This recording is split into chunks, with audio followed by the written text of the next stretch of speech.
an unidentified flying object. Research on a mission with Dr. J.N. Elias. We have an unidentified flying object.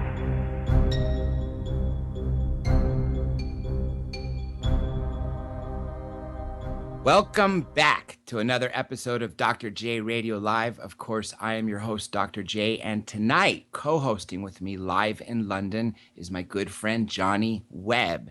Now, as always, I want to give you a piece of UFO news before we introduce our all-star guest, who is a headliner at Contact in the Desert this weekend. And you'll get so much more information about that as we bring him on first. Let me read you some of these news. This first one is out of Vietnam. Listen to this. A glowing saucer spotted over the Blexico Financial Tower in Ho Chi Minh City. I thought that was fantastic because really we don't get very many UFO videos, as a matter of fact, or even news in general out of Vietnam. So I thought that was really cool. Another thing, bizarre UFO light scenes by thousands over Chinese cities leads them to believe that aliens are arriving. I would really like to see some of these photos, and this came out of the Express in, of course, the UK. Another one, Pennsylvania UFO hovers low over State Park Monument. Now, I know you've been hearing a lot about that lately, all over the United States. What is going on? What are they so interested in, especially over natural things such as volcanoes? As you heard from last week's news, they were going into a volcano, a cigar-shaped UFO. These news, again, these are supplied by you, the listener, so please continue to do so. All you have to do is go to drjradiolive.com. And the final piece I will say to you, now there's a photo of this, so this can go either way. UFO sighted over Yellowstone suspiciously resembles cloud. Now it does, it really does look like a cloud, but it is a little darker and it's small. So if everything around it is gray clouds, then what is this black cloud? Again, could be a cloud. I'm not saying it's a UFO, but as far as the term unidentified, it's definitely unidentified until we get some more answers. Now, here's the final piece of news I am going to give you today, but it's not about UFOs. It's about Contact in the Desert. Now, in case you don't know, there was supposed to be a super surprise special promo happening this Sunday, 4 p.m. live at Contact in the Desert. I was going to be doing a little promo with the godfather of late night talk radio, Art Bell. Sadly, due to Wi-Fi issues, he has been canceled. So, all you Dark Matter listeners out there who are going to be joining the event, please find me, and I will have 2,000 flyers that we are going to be handing out to make sure everybody is aware that Art Bell is back. He's ready. His studio is good to go, and his launch date, July 20th, right here on Dark Matter Radio Network. As a matter of fact, when this show is ending in July, after July 20th, he will be coming on. With that being said, speaking of Contact in the Desert, let's go ahead and bring on our superstar guest, who is a major headliner. He's been on several television shows, written countless books, and so much more. And that happens to be the one and only Peter Levenda. Mr. Levenda, welcome to the show. Thank you very much. It's great to be here. Oh, it's a pleasure to have you. You've been on my list of people for quite some time for several reasons. A lot of the topics you covered are things that I've researched privately as well as talked about publicly on the show. And of course, you go into so many other realms. And I guess before I go into some of the topics that we spoke off air, I wanted to ask you about specifically the workshops and the lectures you're going to be giving at Contact in the Desert, because that opens up a whole new area of topics that I would love to cover. What's the first thing you're going to be doing? Certainly. The first thing is going to be a presentation, I guess. It's going to be Sunday morning. It's going to be on the, ostensibly on the idea of communication. How would we communicate with a race or a species from off planet? There's a lot of movie, ideas about take me to your leader and that sort of thing. But how could we? Is it possible even to communicate, to have a conversation So I'm going to start by using that, by using what NASA has been doing in the last couple of years. They've actually been funding all sorts of research by anthropologists and ethnographers, people like that, to try to figure out what the difficulties might be in actually communicating with an alien race. And using the NASA studies as a jumping off point, I go from there to looking at some of the alien contact information that we have of people who've had these experiences and they've had the contacts to try to understand how communication takes place. It's going to cover a lot more than that, but that's going to be the jumping off part. How do we communicate with an alien race? We have a hard enough time communicating with each other. How will we do this with a race from another planet with a completely different environment and a completely different type of sensory, organs, nervous system, everything different. Expectations are different. Cultural backgrounds, of course, would be dramatically different. So how is communication possible? What would we have to do to communicate with someone, with people piloting these craft, with making the, doing the close encounters of the various kinds, including the abductions? How does communication occur? So I'm going to be focusing on that for the talk. And then I'll have a workshop later on Sunday, which is going to be on what's known as celestial ascent. And what that means is the history in religion and mysticism, going back thousands of years and all over the world, of mystics assuming that the only way to contact spiritual forces is to go to the stars in one way or another. So I'm going to be talking about that, looking at all different varieties of celestial ascent, which are all amazingly consistent in how they understand contact between the people down here and whatever supernatural forces may exist in space. I want to go to the first topic, but real quick, I want to ask you for a small technical thing. We're getting a little popping. Is it possible you could move the mic a little bit further away from the mouth so it doesn't catch? Sure. Okay. You're absolutely right. If we can't even communicate with, say, a native from another country and we're using hand gestures and body language, what are we going to do when we're in contact with something that's out of this world that wouldn't even understand our communication methods or our body language or our hand gestures or anything like that, the universal things? So another thing I wanted to mention to you is I'm sure you know this. SETI recently announced that instead of using radio waves, they're going to use looking for artificial light on planets. And then when you brought up how are we going to communicate with them, of course, I thought of the movie Independence Day, as you mentioned, Hollywood films, and they brought the welcome wagon using lights. Do you think using lights is a good way to at least try to initiate a conversation, or is that just Hollywood? Well, it's, there's good parts and bad parts to this. If we're using light, our assumption is that we're going to be contacting a race that sees light the same way we do, that sees the same spectrum of light that we do, which may not be so. Our eyes, are a product of evolution. We're able to see light in a certain spectrum. We can't see ultraviolet. We can't see infrared. So we develop machines, to enable us to see the other side of the spectrum. What if an alien race is set up differently? What if they only see infrared? What if they only see ultraviolet? Depending upon the planet that they evolved on, even vision itself may be problematic. So it's a way. It is something. It's one methodology that might work, but we have to again assume that beings, would be able to respond in kind or understand these pulses from our planet as a means of communication. Of course, the problem is, communication can be interpreted so many different ways. People who fight, war is a possible way of looking at communication. If somebody slaps somebody and someone slaps them back, that's a kind of communication, but it's associated with violence. Would an alien race interpret some of what we do as hostile intention, even all we're trying to do is say, hi, how are you? And an alien race may not have a context for something like, hi, how are you?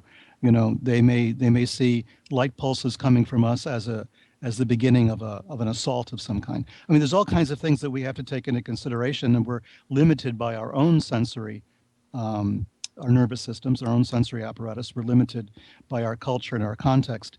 And because of this limitation that we have, which is natural to us, I think we may encounter difficulties, or we have already encountered difficulties in the type of contact that we've already had. We don't know what the intentions are. We're not comfortable in communicating because it seems to be top down. It seems like the alien contact information that we've collected over the last 70 years or so has always been kind of top down, from the alien to us. Basically the way that we communicate with animals, they're communicating with us. There's no two-way conversation yet. It's all one way. And that may be due to difficulty simply in our perception of what communication is, or if they're using telepathic methods of communication, as seems to be recorded in some alien contactee experiences, then that's an area that we can respond to, but we're not trained to do that yet. We don't officially even recognize telepathy exists in the scientific circles. So if we're being communicated with telepathically, we're only receivers at this point. We're not really transmitting.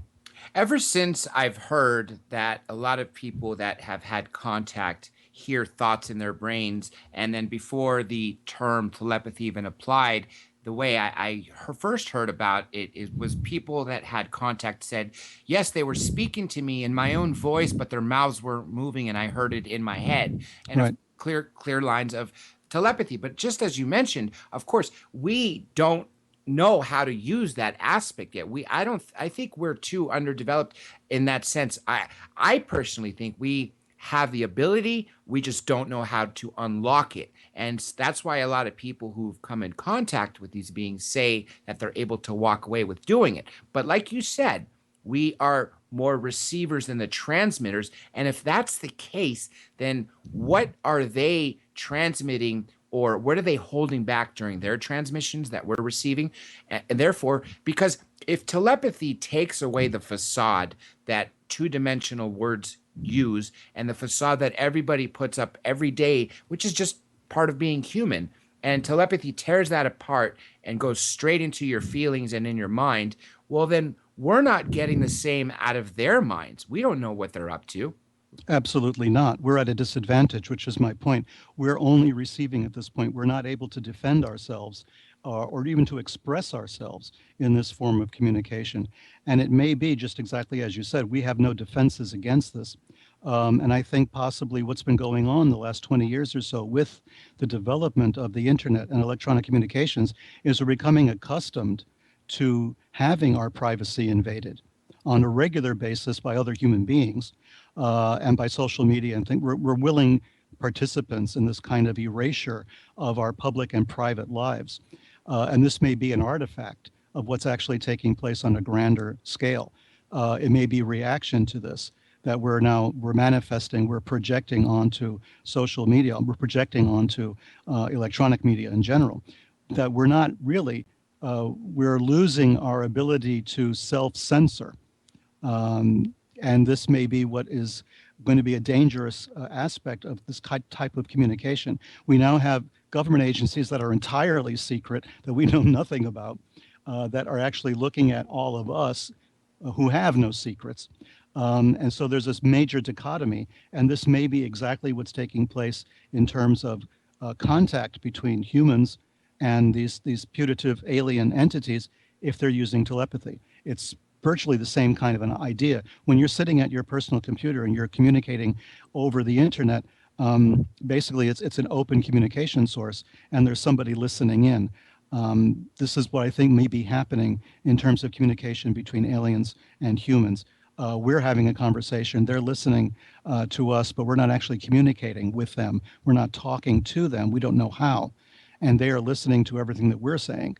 They are paying a lot of attention, and they will communicate with us when it suits them. And they have understood how to self-censor. They understand how to keep information private because this is how they communicate normally. So we're at a disadvantage. And this could be down the road a bit dangerous if it's not dangerous already. It is, and going on the human level, it's really scary to know what they can do. And when Snowden said that there's 1.4 million people on a various stages of watch on a micro level that they're personally being watched. Other people say, how can that be? There's not 1.4 million people sitting there in some room watching each individual person. And I'm trying to explain it's not that they're literally listening on the other end like they were in the 60s and 70s in the FBI. No, they're using speech recognition software.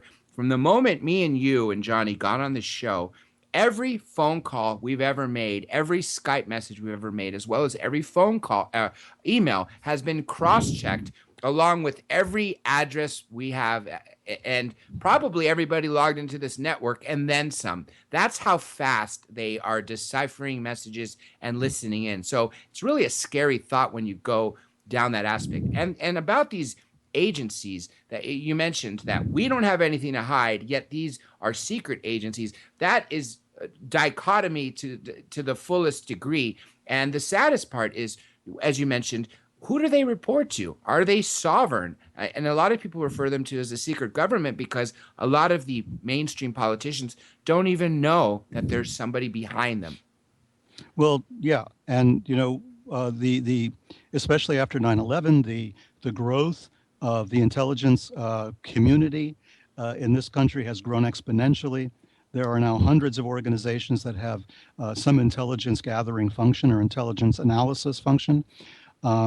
It's grown so big and so fast, and they're putting up a huge new server farm down there in Maryland for the NSA, where they're going to be able to have to collect massive amounts of data. I mean, we can't even begin to imagine the amount of data that they're going to be capturing, and they keep telling us, well, we can't possibly listen to all those conversations. Don't worry about it. We're only looking for terrorists or spies or something, and et cetera, et cetera. All of the excuses they give to us, and at the same time, they're building massive installation down there at NSA headquarters in order to maintain even larger databases. I can't even begin to imagine the capacity they're talking about. And I'm somebody who, in my past, has worked in data networking circles and in cabling and server farms and that sort of thing. And when I see the numbers and when I see what they're talking about, it sort of blows my mind. We're talking about a huge intelligence capacity, and it's going to be essentially the unconscious mind of this country is going to be contained within these electronic circuits, which means all of our conversations, our email, our telephone conversations, everything that we do electronically is going to be kept and housed indefinitely in this farm. And this information will be massaged again and again and again, data mined. They're going to be looking for specific things.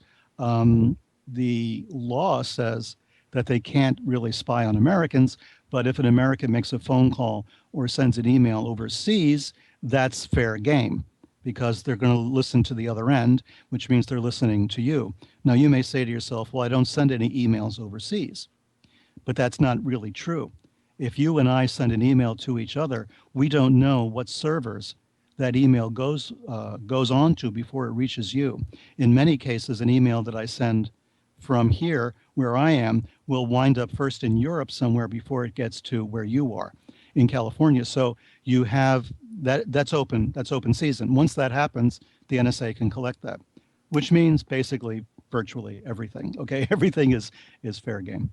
My brother used to work for a big data firm, and he came home from work one day and he told me that in 20, 30 years from now, a child in 8th grade can build you. And I was laughing at him like, what do you mean they could build me? There's no biomaterial. And they said, no, you don't understand. They could build a virtual you.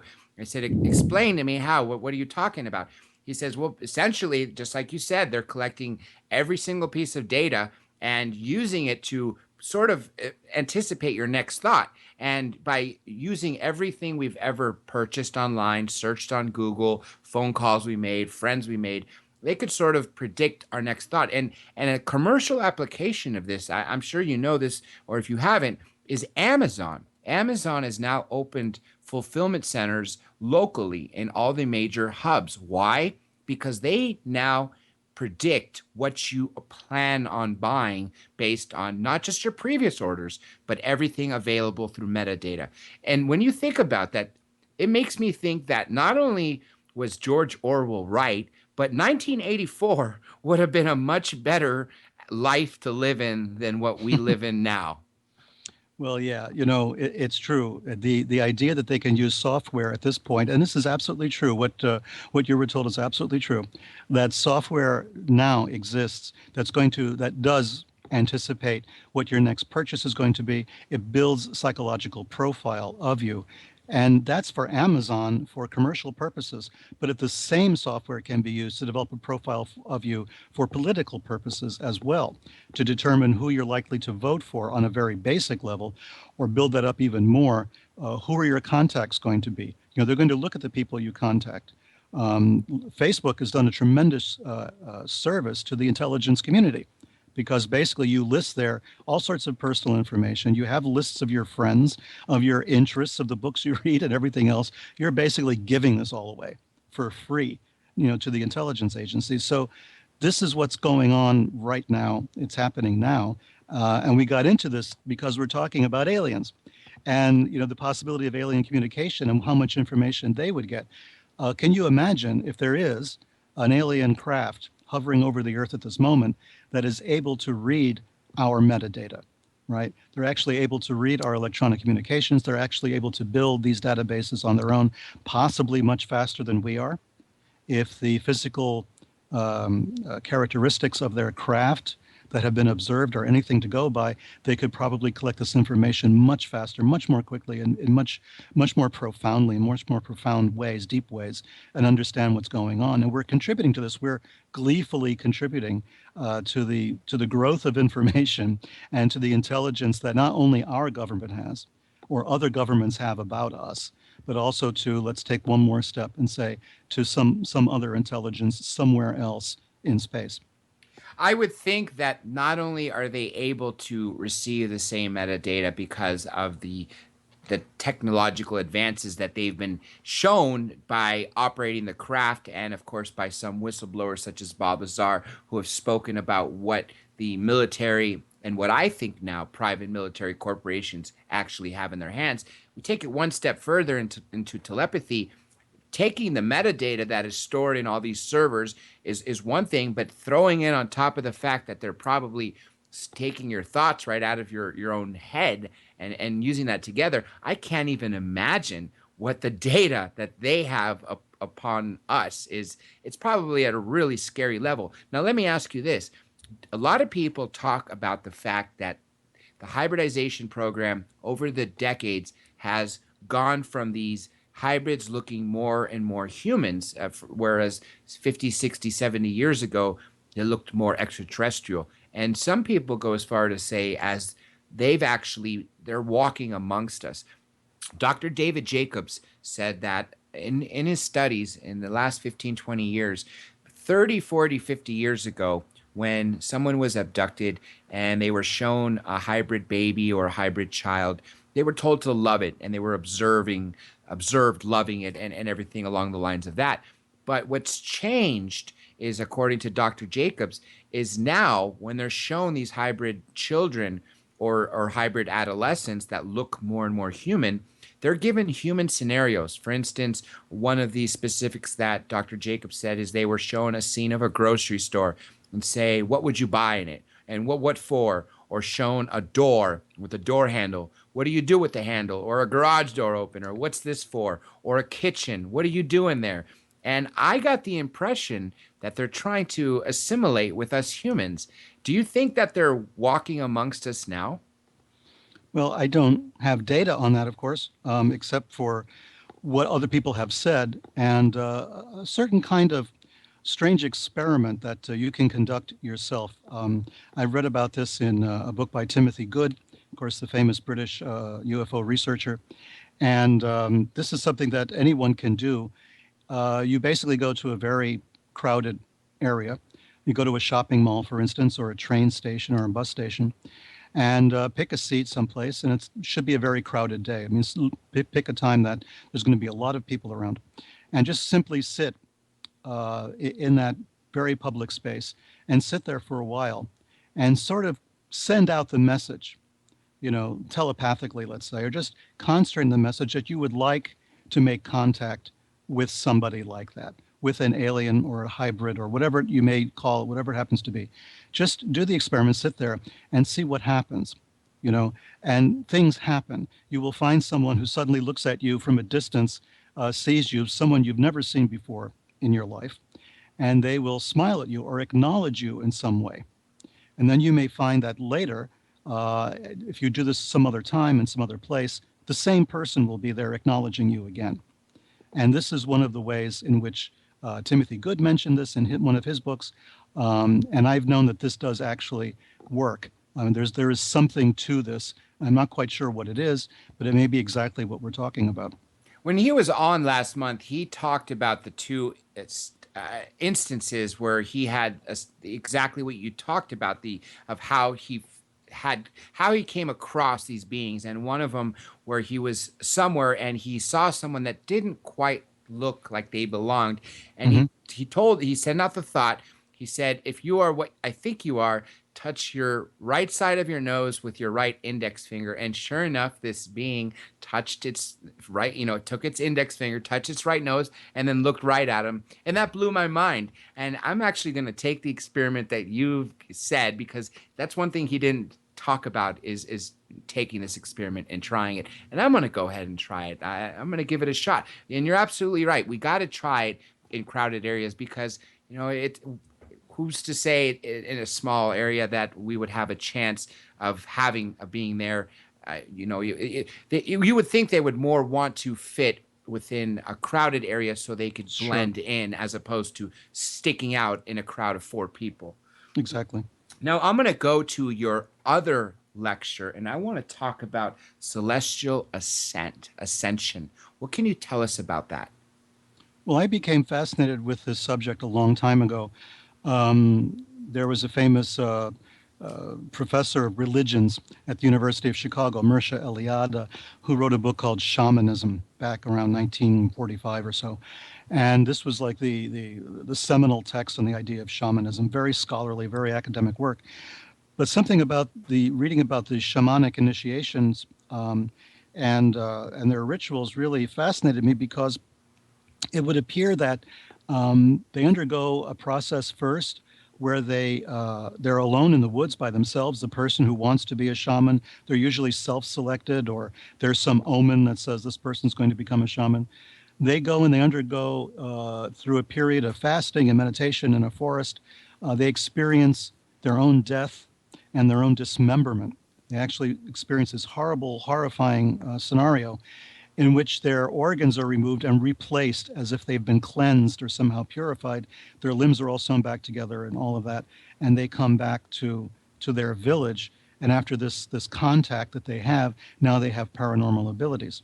Well, one of the rituals you'll find in shamanism, and which is echoed in many religions around the world, is this idea that you climb a tree or a pole, which represents sort of the axis of the world.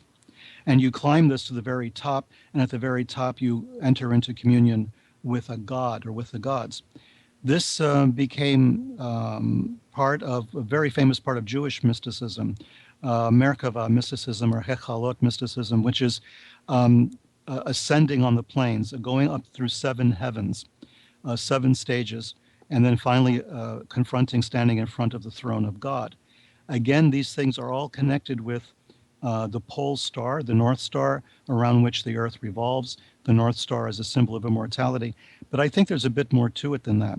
When I studied religions for instance, of course, in Egypt, the Middle East, in present-day Iraq, and in other parts of the world, in South America, Africa, in Asia, there is this consistency that the spiritual forces reside in the stars. They're usually quite specific as to which constellations or which stars are the source of the supernatural ability. And the mystics attempt through ritual, through meditation, through all sorts of different processes to climb on a real or a virtual pole in the middle of the Earth in order to reach the stars. And when they do, they come back down and they have insights. They have the ability to heal sickness. They have various paranormal abilities and paranormal powers. So I've been fascinated by it. I wrote a book about it some years ago called Stairway to Heaven, which is based on this whole concept. Actually, it was my master's thesis that I expanded to include a lot of extra information because I'm fascinated by the subject. We seem to understand that knowledge, power, insights, psychological insight, spiritual insight comes from the stars, doesn't come from the earth, doesn't come from the planet. It comes from somewhere else.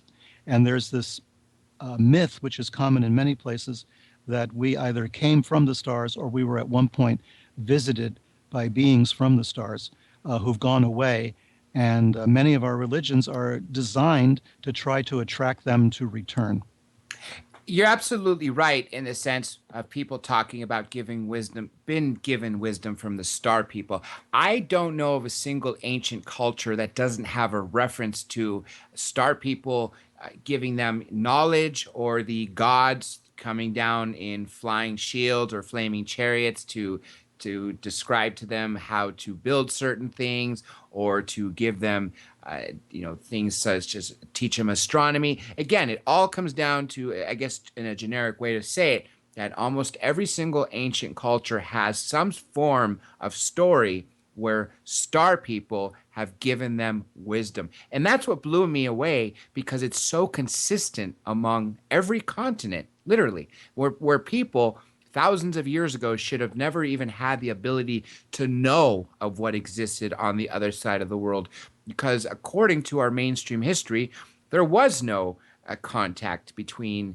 anything from on the other side of the Atlantic to the New World, currently now the Americas. No, that's true. The mainstream historical perspective is that there was no contact. I believe, based on the evidence that's been uncovered in the last 50 years at least, that this is not true. The independent inventionist theory versus the diffusionism theory.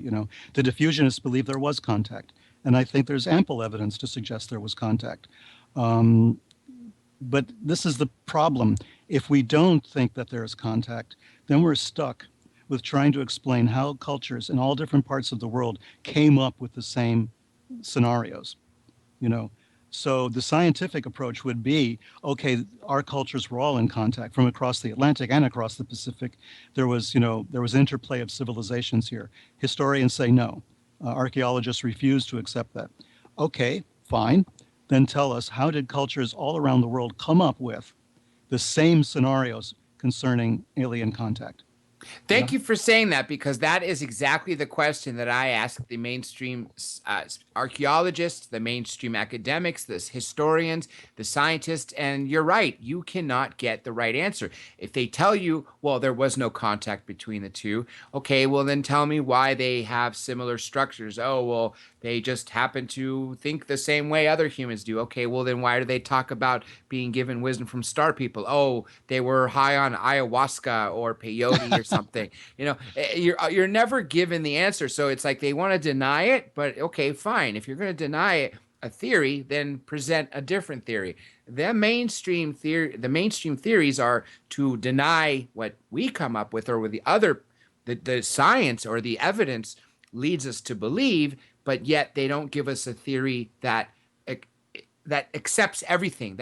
Okay, if they're not going to say that star people were there, well then at least tell us what their reasoning is of why there's pyramids everywhere and why every culture has star people. And I've yet to get a single answer from them.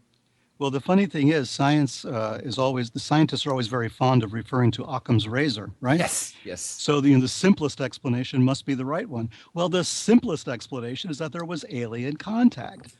That's Occam's razor, right? That would explain everything very easily, very neatly, over and done. But for some reason, we're stuck with Carl Sagan's approach to this, which is that extraordinary claims require extraordinary proof. My angle to all this is, why is this an extraordinary claim? What's so extraordinary about this? All cultures around the world seem to kind of agree on this. It's not that extraordinary. I think Occam's razor is actually applicable in this case. Everybody thinks about space contact, alien contact. Religions around the world since ancient times have thought of it because it happened. Yes, and thank you for saying that, because Occam's razor does apply in this situation, just as it does in every situation. So, what is the most logical explanation of what everybody was talking about, of being given wisdom to start people? That they were being given wisdom to start people, rather than going the route to say that they've all made it up and somehow had mass hallucinations and delusions from literally thousands of miles away. That goes into the realm of what Sagan said: extraordinary things require extraordinary evidence. Well, then where's the extraordinary evidence in these extraordinary claims of people having mass delusions thousands of miles away and coming up with the same mythology? Again, that's another dichotomy that a lot of people fail to recognize. Well, people, we've been taught since at least the time of the scientific revolution to look back on scripture, to look back on all these religious stories, look back on Greek mythology, Roman mythology, and all the rest of it as, deluded people, superstitious people, talking about stuff that never happened, making stuff up. I mean, that's how we're supposed to look at it. And then in the last, since the end of the war, at any rate, World War II, there's been a lot of research, archaeological and otherwise, to suggest that the people were not making stuff up.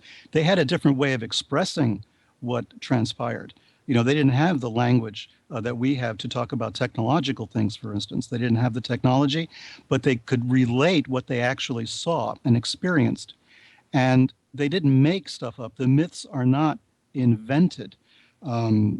Beforehand. A bunch of people didn't get together, around a campfire and say, let's make up this myth of, Moses and Egypt and taking the people out of Egypt and going into Palestine and all the rest of it. They didn't come up with this as a myth. They didn't come up with myths of the ancient Babylonians, for instance, or the Sumerians. These were not things that they just sat around and invented. These were reactions to something that actually occurred.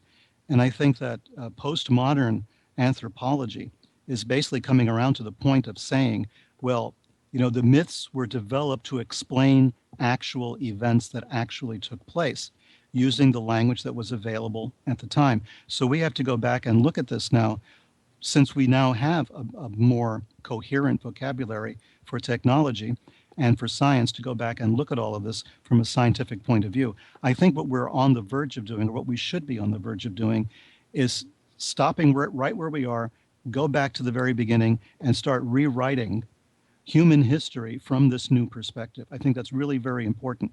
We're never going to make very much headway until we start to do that.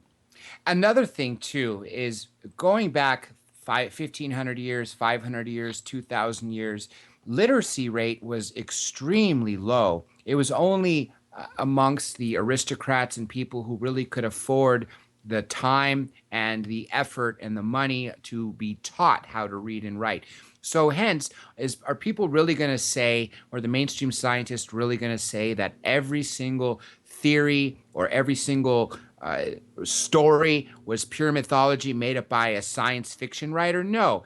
And this goes back to what you just said of them describing things in the words they used. That's exactly something Stanton Friedman used to say. When it come across all this evidence that exists from the ancient cultures, were they really just making up stories, like you said, sitting around campfires and saying, well, what are we going to write so the future can think that we were worshiping gods that didn't exist? No, they were using words they were using words available to them to describe things they were seeing. That is exactly why when Alexander the Great described his UFO sighting, he didn't say it was a flying disc, because the only things that flew then were birds or things you threw, an arrow, for instance. So hence, when he saw a flaming shield coming down and scaring his soldiers, he used the words available to him to describe them.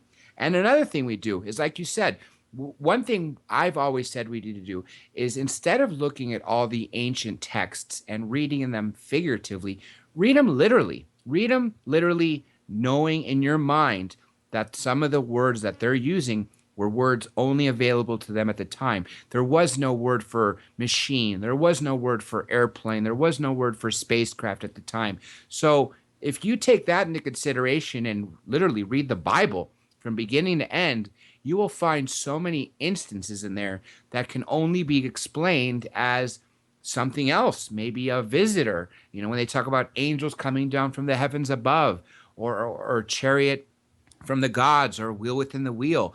It doesn't sound like they were all dreaming to me, or high on, whatever it was in the local region. Hmm. No, of course not. I mean, they were talking about something that was real, and they were grappling, with the terminology for it. We are grappling with the terminology. I mean, what is a flying saucer, really? That term is just something that Kenneth Arnold came up with because that's what it looked like to him. And now it's caught on, and everybody talks about a flying saucer, and that's going to be considered very outre, a very, sort of antique expression for whatever these things are that we still don't have the words for. We still don't have, the vocabulary to really describe what it is that we're looking at half the time. So, we have to take it into consideration that the people in ancient times had the same problem. They just had it worse. As you say, they didn't have machines. There was no human flight, until this past century. So, how do you deal with that if you don't have the words for it? How do you come up with descriptions when descriptions fail you? And something we've heard about religion all the time is that the experience of the divine is indescribable. And it's also at the same time terrifying. I mean, the way people write about the experience of God, for instance, in the Old Testament, they could easily be talking about an alien confrontation. We're talking about someone who's all powerful, someone who comes and goes at will, who flies down from the heavens, someone that we're terrified of, half the time, someone who's trying to teach us something. And Moses, when he went up to the mountain to talk to God to get the Ten Commandments, his face burned. He had to cover his face with a veil when he came back down to his people. What was that all about? So if we start to look back, as you say, to everything and start reinterpreting scripture from this point of view, it is a very scientific approach. It's something that science should embrace. Trying to go and look at and do the whole ancient aliens thing, go back and look at all of this as though it's a manifestation of contact with another culture from somewhere else, another planet, another dimension, however you want to call it. The scientific approach would be to interpret this as contact with alien races, and science is still resisting this. When you brought up Kenneth Arnold, that is exactly a head dead on point. When he used the word flying saucer, he did exactly what the ancients did. He described what he saw, knowing the words that he saw, that were available to him. It was round and it was disc shaped. So what did he call it? And he said it skipped like a saucer. So hence a flying saucer. That is akin to the ancients talking about the chariots of the gods, or or the wheel within the wheel coming down. Identical, just different era. Yeah. Going to World War II, a lot of people talk about crash and retrievals. And of course, we know that Hitler was very interested in the occult. And I get the impression that a lot of the people in the Nazi era and really worldwide were far more open to aliens and contact than we are now. And a lot of people also talk about that there might have been a crash and retrieval in the Black Forest in Germany in 1936, which led Hitler and the Nazi Germany onto the path of creating some of these technologies and, of course, into the occult. Do you think one has to do with the other, or do you think that the occult presence and the interest was already there long before this incident, if it even happened?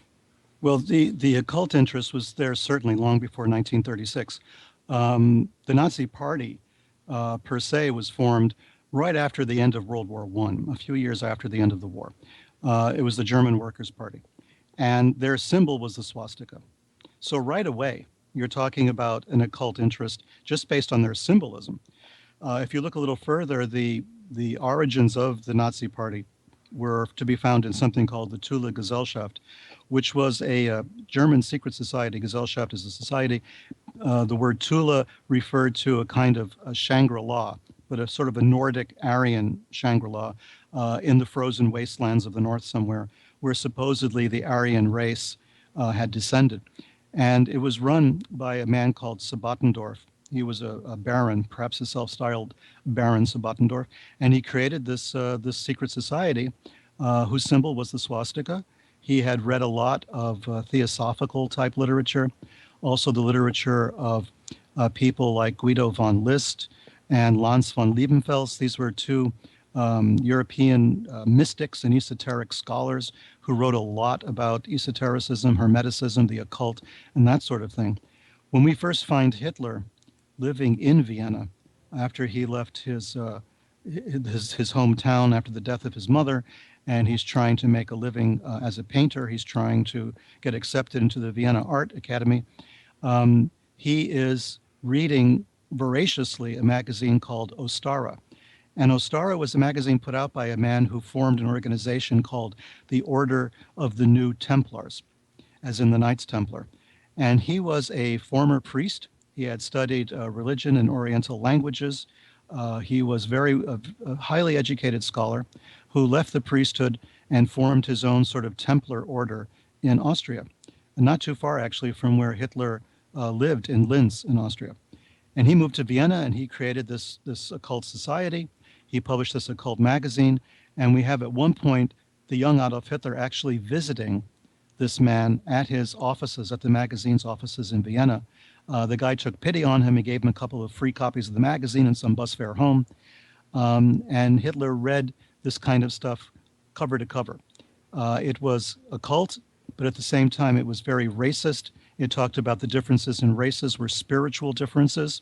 Therefore, the Jewish quote-unquote race was a different spiritual force on the planet, which was hostile to the Aryan race. So all of these ideas were already there in the occult imaginings of the people around the time of the First World War. So you have, Hitler drinking this stuff down. We have records of his library at Berchtesgaden after, the fall of Nazi Germany, and it contained many books of an occult nature. A lot of spiritualist books and occult books were in that library. So he maintained an interest for a very long time. Remember, Hitler was also very much in love with the operas of Wagner. And Wagner, his operas are replete with esoteric symbolism and occult symbolism, especially the ring cycle. So Hitler would actually pay for standing room, when to listen to these operas when he was virtually penniless. He would spend whatever, few dollars he had, whatever, German marks he had to go in and stand in the back of an opera house and watch the opera for like 4 hours, standing in the back just so that he could hear it. So here's a person who was very much moved by symbolism, especially symbols that called to his innate feelings of superiority, that the German race was superior to all others, that the Jews were the problem, et cetera, et cetera, et cetera. You take that and you mix it with a bunch of occult validations that, yes, there's different spiritual forces. Each race is different spiritually. Some are more evolved than others. You give a kind of justification for what would take place later on with the Holocaust.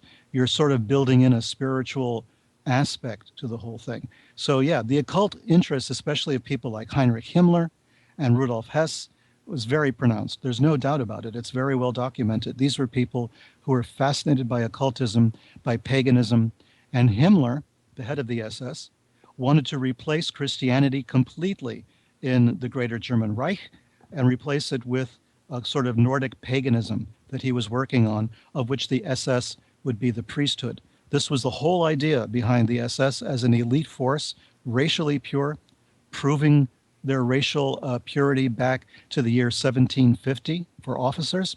You had to get your marriages approved by the SS race office first, because they had to investigate your potential spouse to make sure she was racially pure. There was no talk of baptism. That was out. No Christian holidays, Christmas, Easter, was all out. You could not even mention them or refer to them in any official correspondence. Everything was being replaced by a pagan occult religion, of which Himmler was the high priest.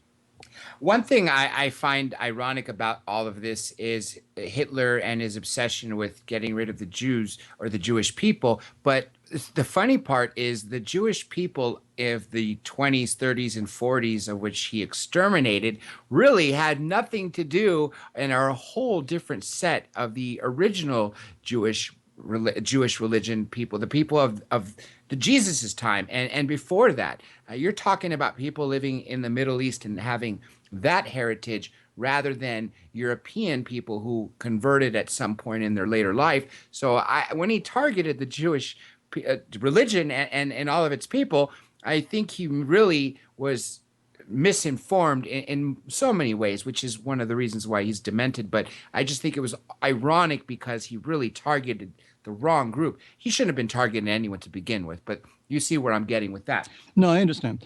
I think that there was, if you read Mein Kampf, you see that Hitler's reaction was to the Eastern European Jews that he saw in the streets, in the marketplaces, in Vienna and in Germany. His reaction was against the Russian and the Slavic Jews, which are the only Jews that he ever knew or ever came in contact with. The German Jews were a different kind of people, as you mentioned. They didn't even self-identify as Jews quite often. They were certainly not religious. They were more secular Jews. But it didn't matter because racially they were considered to be the same. So it didn't matter if you converted to some other religion or something. That wasn't the point. The point was not the religion. The point was the race. I had written a book called Ratline a little while ago, published a book called Ratline, in which I was tracing the activities of a Viennese anthropologist, a woman who was the chairwoman, the chairperson of the Viennese Anthropological Society, and her contribution, if you want, to the Holocaust was she was developing methods for determining which Jews were Ashkenazic Jews, which are the Eastern European Jews, and which Jews were Sephardic, which are the Jews you mentioned from the Middle East, from North Africa, because she felt that they were not capturing all the Jews they were supposed to capture, that the Sephardic Jews were actually slipping through the net. So in order to be more comprehensive in rounding up as many Jews as possible, she was focusing on how do we do ethnographic measurements and genetic testing, whatever was the basis of genetic testing in those days, in order to find out, through paternity, her specialty was paternity, was to go back and find out, are we missing some Jews that we think, we've got them all because we're looking at names, we're looking at registers in various places, in synagogues, and of course they were after the Freemasons as well. We're trying to collect all this information, but what if we're missing the Sephardic Jews? And of course, in the Netherlands, has a very large Sephardic Jewish population because they escaped there after the 1492 when King Ferdinand of Spain issued the edict. Everybody had to convert or die. A lot of Jews wound up in the Netherlands where they were safe. And so this sort of prompted this woman to start looking at, other kind of racial qualities for the quote unquote Jews that they were going to put into the camps. So this is, this fascination with it, with the extermination of these people, is one of those things that doesn't make sense even from the military point of view. As I pointed out numerous times, the Holocaust kept on going. And it kept on going even when Germany was losing the war, when they could not afford, to the upkeep on these concentration camps and on the death camps. They kept those camps running, in fact, at a furious pace. They wanted to kill as many as possible before the war was over. So they saw this extermination of an entire people as being almost more important than the survival of the German Reich. It's pretty sad, really, where their priorities were. It was all about genocide and exterminating literally an entire group of people off the face of this earth who were innocent, and a lot of them, like we mentioned, mistaken because they weren't even what he thought or what they weren't even what were supposed to be according to the grimoires and everything he read. And just as you mentioned, what he saw around him were just the Eastern European Jews. And even that, why would that be enough to trigger him to create such a hatred? Now, I'm sure we're going to come up on break, so I'm going to probably save the Crowley topic till after. But I'm going to go back to the keeping on the occultism in Nazi Germany.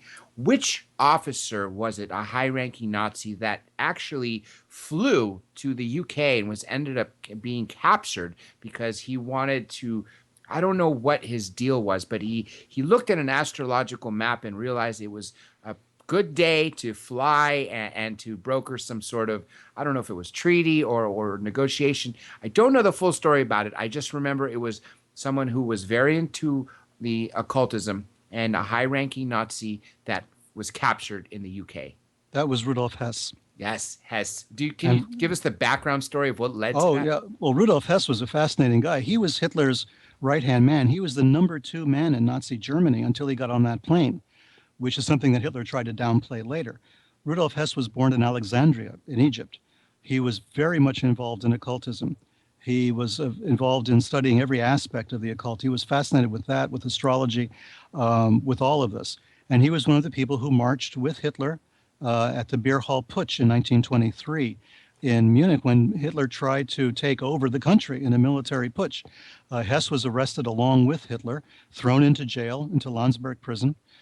He helped Hitler write Mein Kampf. He was there with him. He was an old comrade from the very, very beginning and a true believer.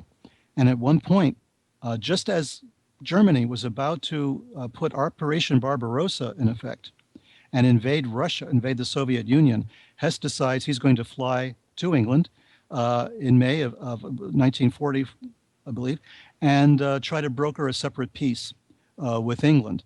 And he did that because the astrological charts were correct. He was operating under the influence of a man called Karl Haushofer, who also was very much involved in esotericism and astrology and that sort of thing, and decided that this was something he was going to do. That's the cover story. We think the cover story, is not really the real story. There was something very fishy about the Hess flight. And the Hess flight will lead us to another whole area, which we probably don't have time to get into.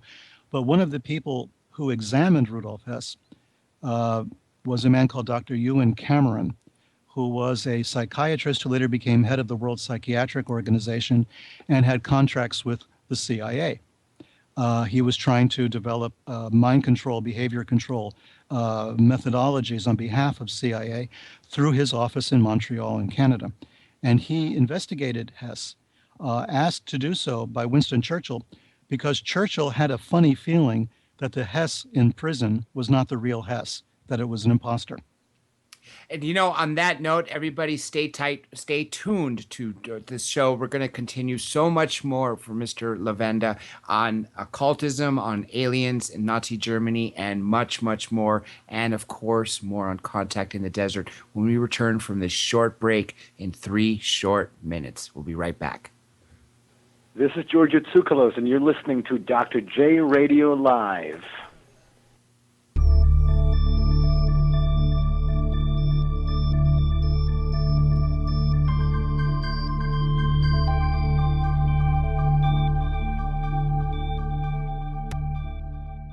Welcome back to Hour 2 of Dr. J Radio Live. Of course, I am your host, Dr. J, and my co-host live in London, Johnny Webb. And we've been speaking to Mr. Peter Lavenda. So much information that we will have to do several shows to get his work out there. And I'm sure even that won't cover it because he is literally a walking encyclopedia of books, of information, because he's written so many books and has researched so many topics over the years.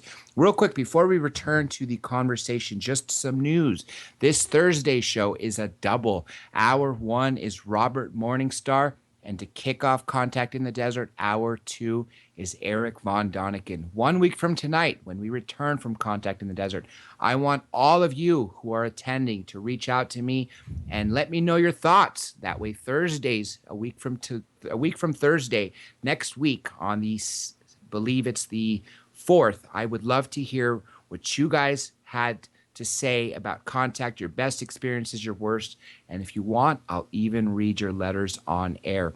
And of course, let's talk about the guest when we return, and that happens to be cosmologist Nassim Harriman, who was star of the movie Thrive. Now, speaking of YouTube, we have been behind uploading the videos.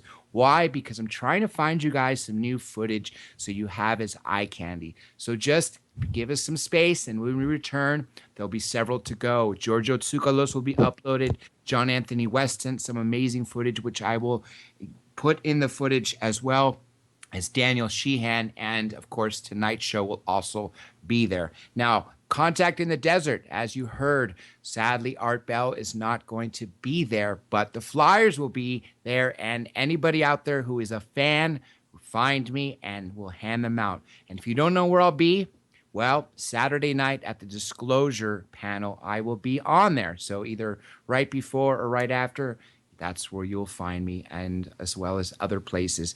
Now, the Contact in the Desert winners, 24 tickets have been given away through this show. If you still don't know if you've won, all you have to do is go to drjradiolive.com and click on the banner, Contact in the Desert link, the winners, and you'll see your name. If your name's on there, then you've won.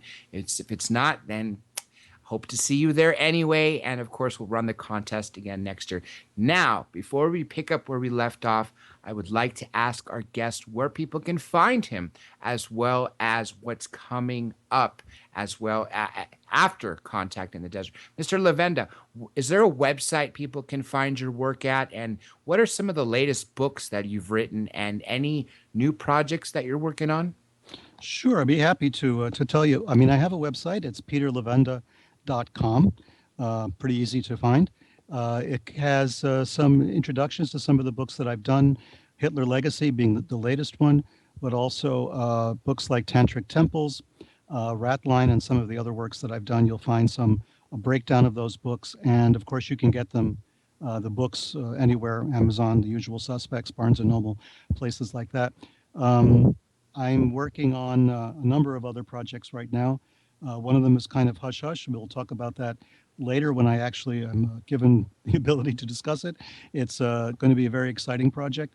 And I do a lot of research, as you probably know, around the world. I've been traveling a lot in the last 20 years or so, or longer, really, doing research for a number of books on a number of different subjects, but they're all sort of linked together. I do a lot of work on religious type things, extreme religion, cults, the esoteric, the occult on one side, and then extreme politics on the other, extreme right-wing organizations, neo-Nazis, terrorism to a certain extent as well. I once was in a small village, or a small city, I should say, rather, in Indonesia, and was face-to-face with the man who had instigated the Bali bombings of 2002, of October 12, 2002. He was sitting right across from me and telling me about the worldwide Jewish conspiracy. You know, all the old Nazi ideas were coming out of this Islamic leader, the leader of an organization at the time called Jama'a Islamiyah, which is a sister group of Al-Qaeda. You mentioned at the very beginning of the program how our conversations we picked up by the NSA. Well, guess what? They just did. These are the keywords they're looking for, and guess what? We're on the list. But anyway, this is the kind of stuff that I do. Of course, I started this back in the 70s, going down to South America and investigating an organization called Colonia Dignidad in Chile. When Pinochet was a dictator down there, there was a Nazi encampment in the Andes Mountains, a Nazi estate, I should say, which was a safe house for Nazi war criminals. And it was a torture and interrogation center for the dictatorship. And I was apprehended down there briefly in '79, managed to escape with my life, but others were not so fortunate. So I've been doing this kind of work for a very long time, for more than 30 years. Wait, why did they capture you, if you don't mind me asking? Well, I kind of gate crashed. Ah. I decided to take a flight down there. It was in June of 1979. I had heard about this organization. I didn't believe it. It sounded like a bad Ludlum novel. There were these Nazis up in the mountains, and they had, anti-aircraft weapons, and they had strange religious rites. And there was a safe house for war criminals, and Martin Bormann had been there. All kinds of wild stuff that I heard. So I was researching a book that eventually became Unholy Alliance, my first book, which is on Nazism and the occult. And I decided I would go down there and check it out for myself. And this was after the overthrow of Salvador Allende, the military coup. The military junta was in charge. Pinochet, a very vicious dictator, was in charge of the country at the time. The whole country was under martial law. But I decided, being at this point, 28 years old, and invulnerable, all powerful, I decided to go down there and check the place out myself. And I gate crashed. Basically, it was a Sunday morning, the end of June, beginning of July, and I just decided I will go and take a look at the place, take a few photographs, and leave. I didn't really want to talk to anyone or anything like that. I just wanted pictures of the site because it would have gone well with the book that I was writing.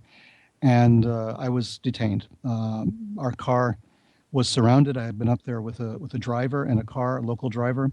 We were surrounded. They took my passport, took the film out of my camera. all this other stuff, and eventually told me to leave town, leave the country. I was no longer welcome in Chile. And they were right. The military was part of their operation. They had excellent connections with the military. There was no independent police at that time. Everything was part of the military. And they made sure I was on the bus back to the capital, to Santiago. And when I got back to my hotel there was a message waiting for me saying I was on the next flight back to the States. So basically, I was kicked out of the country. Well, thankfully, you came out with your life because we have you now. Yeah.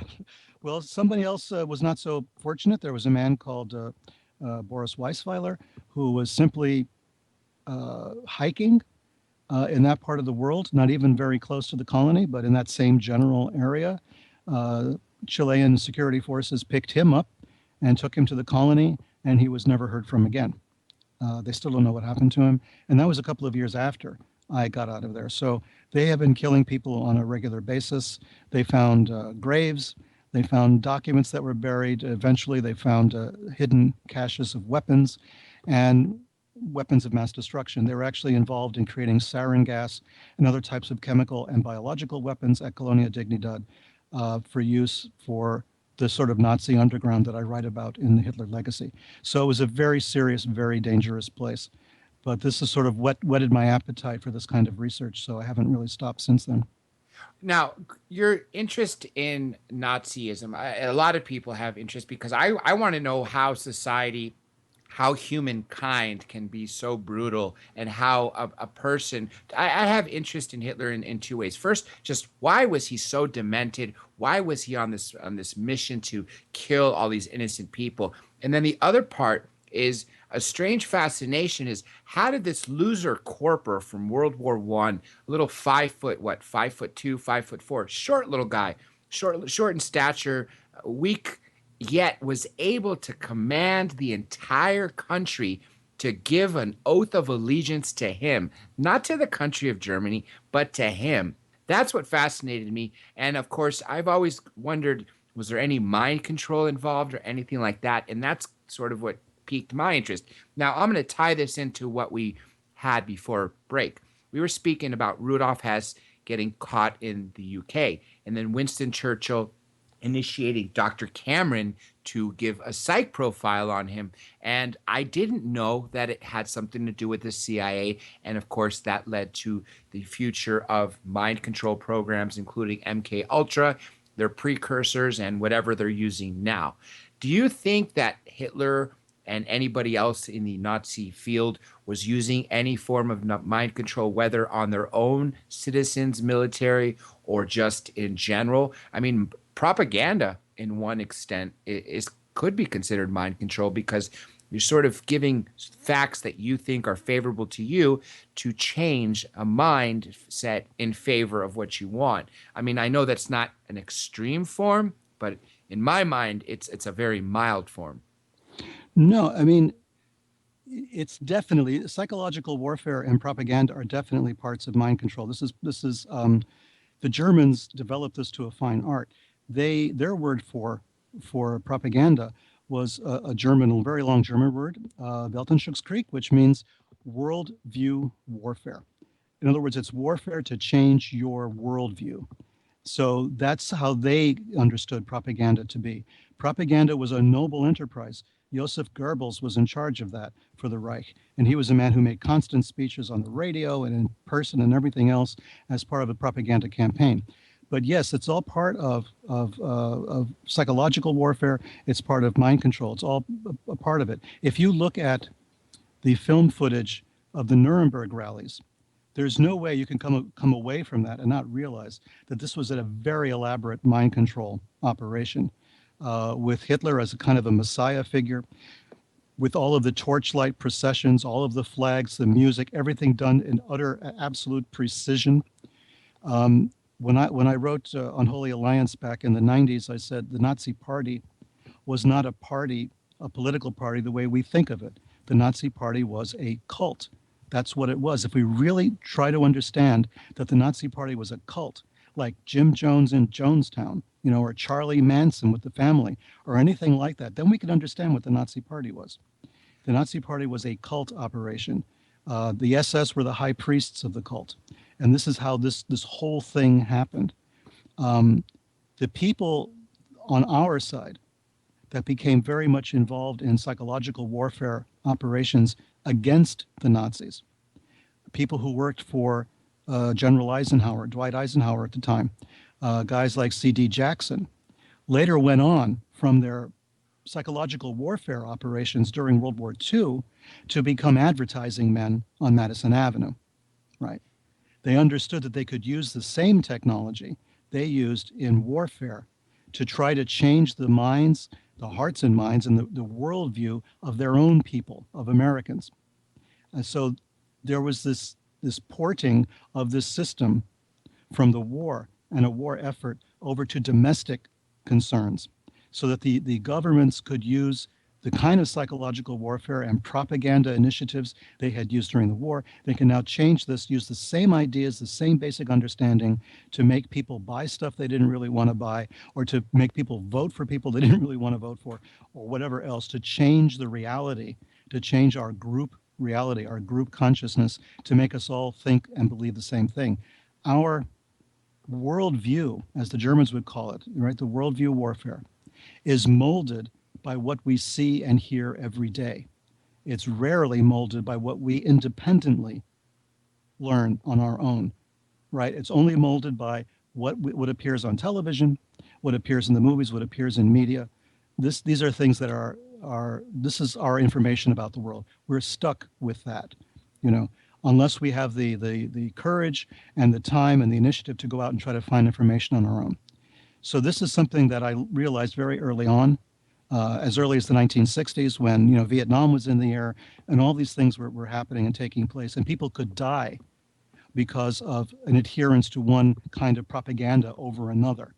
So at that point, I decided I had to find things out for myself and have direct contact with the other, quote unquote. So there I am in South America looking at Nazis, or there I was in Pennsylvania, for instance, talking to the Ku Klux Klan, to the Church of Satan, going to talk to various terrorist groups around the world. I talked to the PLO in New York City back in the late 60s and early 70s. I went directly to see these people and to see for myself what they wanted to say, to see for myself who they are, what they are. This is all you can do. If you rely upon media, you're relying upon, a very sophisticated, very mature process for massaging information, and in the process, massaging our worldview. We need to have alternate worldviews. We need to have an alternate view of reality. And this is something that I firmly believe in. That's something that we really have to do. But there's very little outlet for us to do that.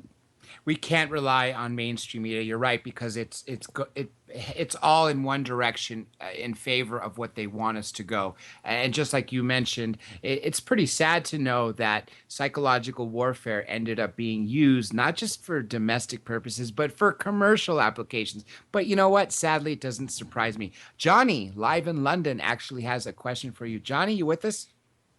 Yeah, hi there, and good evening to you, Peter. Good evening. A couple of questions. Are there still Nazis working in NASA? Because as I understand it, guys who shut the hatch on the space shuttle used to wear white, sometimes red, sometimes blue. But I heard that from some friends a few years ago that they were, former Project Paperclip staff. And also, when I think about today's, launch of the X-37B, the secret space shuttle plane that's now doing missions, and I think it's on its fourth mystery mission. I just wondered, what do you think they're doing up there with this kind of secret space shuttle? And are the Nazis still working for NASA? Well, it's a very good question. Of course, any Nazis that came over with paperclip would all be in their 80s and 90s right now. But we did bring over, according to the latest report, which only was declassified quite recently, we brought over 1,600 paperclip scientists. They initially told us it was about 200 or 100, and then it was 200, then it was 300. Now we know it was 1,600 scientists that we know of were brought over. Someone asked me the same question not too long ago, and I did some research on it. The Nazis either stayed with NASA to the end of their lives because there was really nowhere else for them to go, or in some instances they became academics. They became professors at various universities in the United States as well as abroad. And in many other cases, they also got positions with private industry, but always with defense contractors, like Martin Marietta, as an example, or Lockheed, or someplace like that. So they farmed out, but basically within their own community. So you didn't have NASA scientists Project Paperclip scientists leaving NASA and opening up grocery stores or, a hardware store somewhere. They stayed in the industry. So if there was anybody still at NASA from Paperclip, of course, they'd be in their 80s and 90s. So it's not likely that they were actively working this late in the game.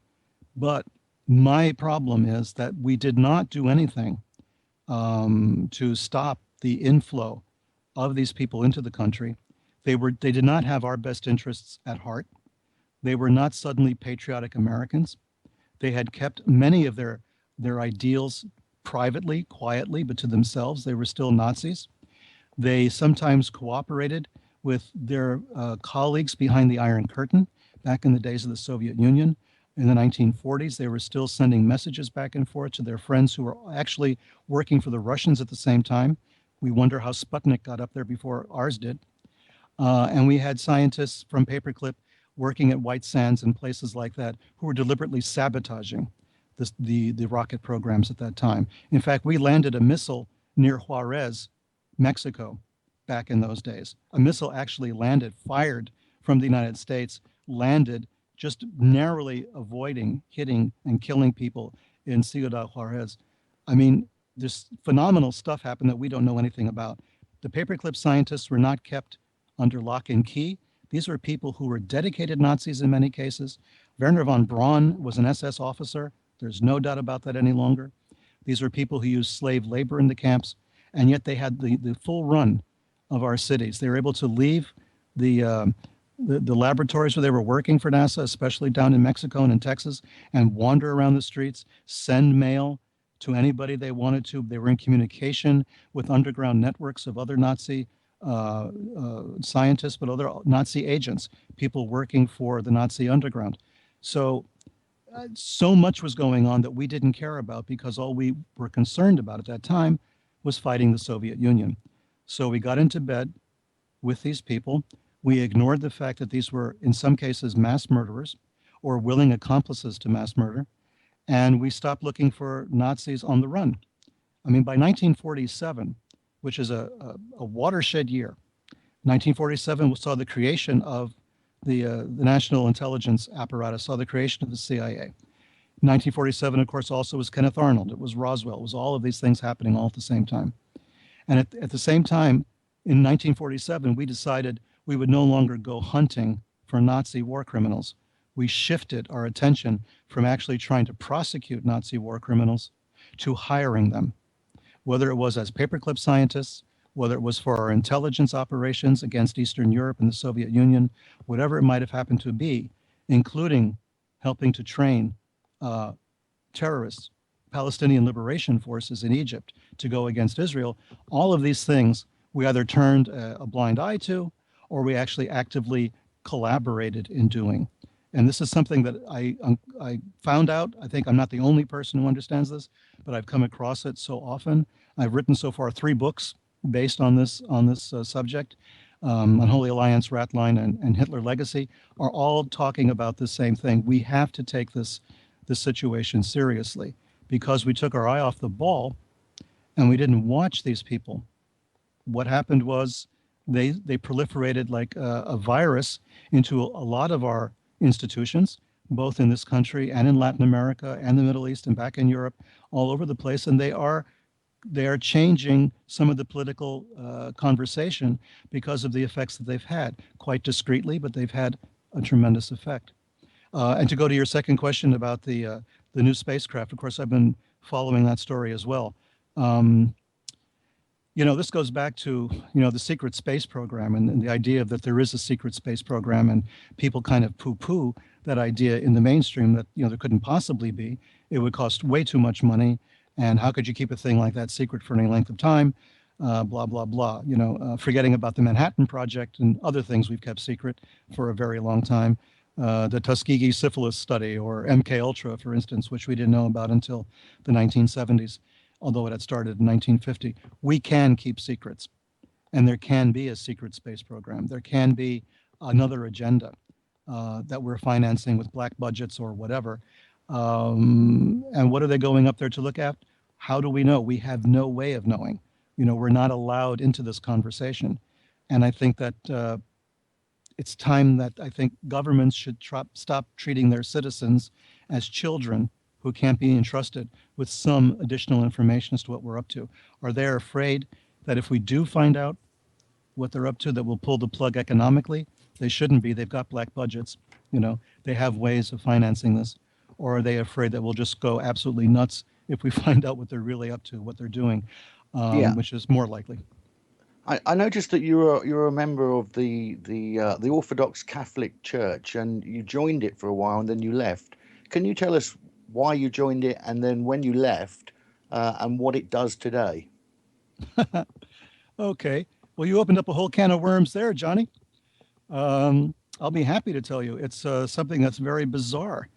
It was in the 1960s. I was in high school. It was Vietnam era, all that sort of good stuff. And to make a long story short, I came across a church in the Bronx. I'm from the Bronx in New York City. And there was a church, an Orthodox church. It was called the American Orthodox Catholic Church. And I was already involved with something called the Slavonic Orthodox Church at the time, which was, I'd say it's a very long story. It was a high school creation of myself and a friend of mine. We were looking at Vietnam and thinking to ourselves, we didn't want to be in the tall grass. We didn't really want to go and start, training for fighting in Vietnam. At the same time, we just didn't want to go in the Army in general. We didn't want to go into seminary. And I came up with the idea that you could actually create a church legally, and we could be ministers of our own church and thereby escape the draft. Well, that was the idea anyway. And as we were pursuing this idea of maybe creating a church that would cover us and give us cover so that we wouldn't have to go to the war, we came across a church called the American Orthodox Catholic Church, run by Ukrainians, and we joined it because this would see like they were an established church. They had a church building. They had a very nice residence. They had a beautiful little church in the Bronx, not far from the Bronx Zoo, appropriately enough, as it turned out. And it was perfect. I joined, my friend and I, we joined, we stayed there for a while, and then it slowly began to dawn on me there was something not quite right about the church, but I couldn't put my finger on it.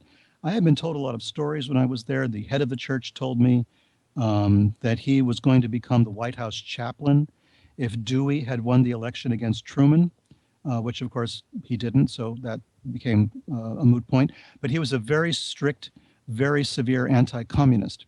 As a Ukrainian, he would have been. So he was very anti-communist, very politically involved. He was involved in raising consciousness about the Soviet Union. He was on television many times. And I was in the church. I left it for a number of reasons, which again is really such a long story to go into, but I talk about it a little bit in a book of mine called Sinister Forces. And as I found out later, much later, years later, I was researching the Warren Commission. I was researching the Kennedy assassination. And I started coming across the name of this church in FBI documents and in the documents of Jim Garrison's files when he was investigating Clay Shaw, David Ferry, and that whole group. And here's David Ferry's name and the name of Jack Martin. And they're all connected to something called the American Orthodox Catholic Church. And I thought to myself, that can't be right. And I started to investigate it more and more and more. As it turned out, it was right. The church I was involved with in the Bronx was not really a real church, which explains the fact that I never saw any parishioners in the church, and I was there for more than a year. It was a front. It was a front for intelligence operations, and it was a front that was very closely connected to the FBI. I have documentation from bishops of that church who resigned in a huff because they were told that they couldn't remain bishops unless they had been vetted by the FBI. They were told that Hoover himself was on the board of directors of the church. Whether that was true or not, I have not been able to find out. Good luck trying to find the corporation records for this church now. But they were a front. We had a lot of foreign people coming in from Europe, from Africa, who will become bishops, overnight. There'd be this little sort of ritual to make them a bishop. They'd be presented with documents. They get back on a plane, go back to their home country. This was all done as an intelligence operation, and a cover for intelligence operations. And David Ferrie and Jack Martin were members of the church. And people who remember the movie JFK will remember Joe Pesci and Jack Lemmon as the actors playing, respectively, David Ferrie and Jack Martin. I have photographs of Jack Martin in his religious garb, in a Roman cassock, with next to a crucifix and holy pictures and everything else. And this was Jack Martin, who Jim Garrison believed was involved or had some knowledge of the Kennedy assassination and the conspiracy concerning it. So I seem to have had this knack for wandering into places and for gate crashing organizations that would later on have ramifications otherwise, have other connections. And the American Orthodox Catholic Church was one of them. The Ukrainian Orthodox Church was very anti-communist, of course. They were an Eastern European country that had been invaded by the Soviet Union, turned into communist against their will. The churches, of course, were closed, or they were put under the domination of the KGB. So the Ukrainian churches in this country were very anti-communist. I knew many Ukrainian Orthodox bishops who had actually worked with the Nazis because they felt the Nazis would have liberated Ukraine. They would get their country back at the end of the war because they hated the Soviet Union as much as the Nazis did. So all of this was of a piece.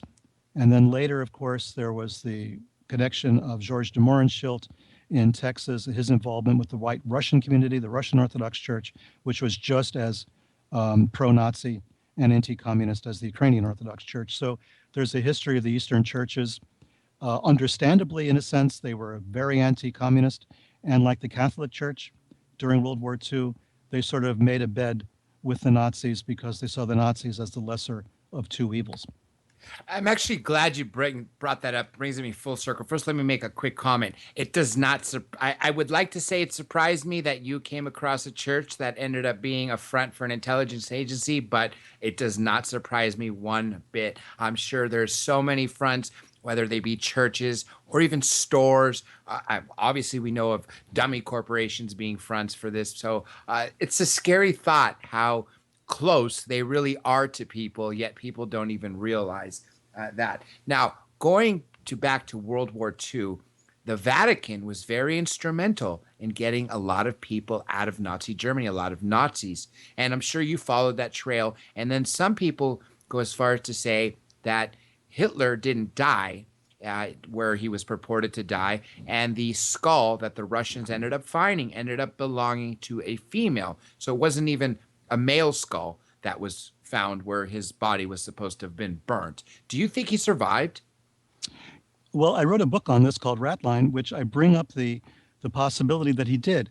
I mean, I'm one of the people who took it for granted since birth that Hitler committed suicide in the bunker, April 30th, 1945, end of story. I never questioned that story in my life. And I've done a lot of research and a lot of political conspiracies and a lot of connections of religion and politics and everything else. But that's one of those facts that one never questions. Until I heard rumors in Indonesia that Hitler had escaped and that he wound up on a small island, in the remote Indonesian archipelago, and he was under the disguise of a doctor running some little clinic in the middle of nowhere. And I thought, well, yeah, sure, okay, tell me another one. And then I came across more information about this, and I said, well, he wasn't Hitler. Maybe he was just a really important Nazi, and this is still worthy of investigation. So I began an investigation. And as I did, I came across the information you mentioned. In fact, I know the archaeologist who went to Moscow to prove that the skull was not Hitler's, a guy called Nick Bellantoni, the state archaeologist in the state of Connecticut. I had spoken with him on other issues previously, and now this came up, and I called him, and I sent him an email and talked to him about this, and he said, yeah, the skull was not a male skull. It was not Hitler's skull, obviously. It wasn't Eva Braun's skull either. It was just a human skull with a bullet hole in it, but it wasn't anybody that we know. So, okay, we're back to square one. If there's no forensic evidence that Hitler died in the bunker, what do we really have? So I went back and looked at the eyewitness testimony. I looked at the official Soviet publications on this, which came out some years ago, of what they did, what they found, how they came up with their story. And I realized to my shock that there's no forensic evidence at all to prove that Hitler died in the bunker. So rule that out immediately. There's nothing. So we go from that nothing to, okay, what do we have? Well, we have eyewitness testimony. Well, we know how unreliable that is. Okay, eyewitness testimony from whom? Well, from SS officers. Well, what possible reason would they have to lie about Hitler committing suicide in the bunker? Right? Every reason. Every reason. So, okay, let me look at the stories. And the stories are all different. Everybody's got a different story about this. The prisoners that the Soviets had were telling one kind of story. The prisoners the British had were telling a different story. The prisoners the Americans had were telling a different story. Nobody could agree on how Hitler died. Did he poison himself? Did he shoot himself? Did someone else shoot him? The death scene of Eva Braun and Hitler, they're sitting in a couch in the bunker, and she's kind of, leaning up against him. And we're supposed to believe that she died of cyanide poisoning, which would have rendered her a mess. Death from cyanide is not a peaceful, slumped into your couch kind of death. It's really nasty. So none of this was making any sense. And so I looked at some other data that was brought out, including dental records, which was a joke. Hitler and Eva Braun had new dentures made about 2 weeks before the end of the war. They actually went and got dentures made by a Nazi dentist, whom they could not find later. They found a dental technician who looked at, drawings of the dental records and says, yeah, that's Hitler and Eva Braun, very scientific. The problem is they had 2 sets of dentures made each. Why do you get 2 sets of dentures made in the days leading up to the end of the war, unless you're going to plant one set, in a corpse and take the other set with you? So I started to piece this all together, and my reaction at this point is we don't know if Hitler died in the bunker. I don't believe that we have any evidence to prove that he did. There's just nothing there to work with. So let's look at everything else. Could he have escaped to South America? Well, sure, he could have. But why would you go to South America when you don't trust your own brother Nazis any longer? Right? Hitler couldn't trust his generals. They tried to kill him in July of 44, Operation Valkyrie. Valkyrie, that's right. Right? He couldn't trust them. He couldn't trust Himmler. Himmler was trying to cut a separate deal with Allen Dulles and with the West at that time. Hitler found out about it. He fired Himmler as head of the SS. Right?